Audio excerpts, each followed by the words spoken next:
This is a story of how government has developed a policy to improve the livelihood of Canadian cherry growers. The Okanagan Valley, located in the province of British Columbia, is the heart of Canada's cherry growing region. Since the introduction of plant breeders' rights in 1991, a special relationship has developed between cherry growers in the region and the Government of Canada.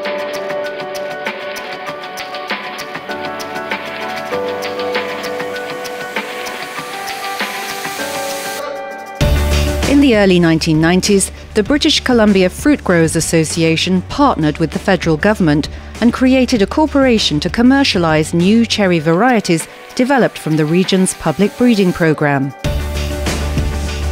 Summerland Varieties Corporation came into existence to manage the commercialisation and intellectual property rights of new cherry varieties entering the marketplace, both domestically and internationally.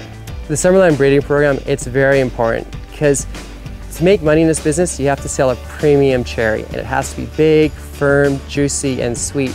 And the cherries that have come out of Summerland meet those requirements. So you can go into the marketplace, you can get a premium price, your customers are happy, consumers love to eat them. It's just a win-win-win. Canadian cherry growers are very supportive of their public cherry breeding program. Summerland Varieties Corporation uses plant breeders' rights to protect their investments in research and development, as well as support their competitiveness in international markets. Significant efforts have been placed on breeding late-ripening cherry varieties to extend the production season. Some of the more recent releases of cherry varieties include Staccato and Centennial, which are popular with growers and buyers alike. One of the biggest competitive challenges in the past before plant breeders' rights was that new varieties would be developed here in British Columbia, and they would go all over the world, and they'd actually be used to compete against our BC growers. So our growers would be competing against varieties that they paid for to develop here, and this would be similar harvest timing, except in the rest of the world they could plant them in a lot bigger areas and acreages. The biggest change going forward in the future is some of the exciting varieties that have been developed here at the Summerland Research and Development Centre. And what they've done is they've actually developed varieties that harvest very early to very late. So they've been able to extend that harvest season so they can have varieties available from mid-June all the way into early September, which has really been a benefit to the Canadian growers and allowed for them to expand their acreages and support themselves. These cherry varieties are proving to be successful not only with growers in Canada, but also with growers internationally. Summerland Varieties Corporation manages all licensing agreements when Canadian-bred cherry varieties are grown and sold in other countries. They do so in a way that ensures that Canadian growers are the first to benefit from new varieties entering the marketplace. When it comes to licensing, we provide Canadian growers and marketers with priority access. By strategically allocating production and marketing territories, we ensure that Canadian growers and marketers, who represent a very small portion of the international fruit market, have an even playing field on which to compete.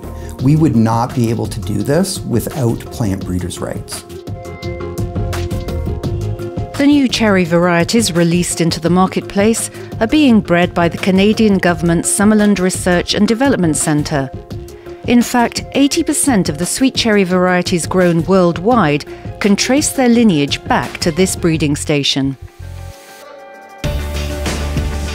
Plant breeders' rights intellectual property protection is the foundation of this partnership between Canadian cherry growers and the federal government breeding programme. The revenue from royalties ensures a steady stream of income that can be reinvested in plant breeding, funding a continuous pipeline of new and improved varieties for Canadian growers moving into the future. The ultimate goal of Summerland Variety in terms of supporting the domestic cherry growers as well as the cherry breeding program at Agriculture and Agri-Food Canada is to bring in enough royalties from both domestic growers and international growers that we can create a self-sustaining breeding program at Agriculture and Agri-Food Canada. 15 years ago, if you'd asked me how I feel about royalties, I wouldn't have been for it, because you go out and plant 2,000 trees and then you have to pay, let's say, $2,500 in royalties. I'd rather have that money in my pocket. But now that I have more experience growing cherries, I'm very comfortable with it because I know that money is going back into the breeding program, which is going to develop new cherry varieties that I can be successful with in the future.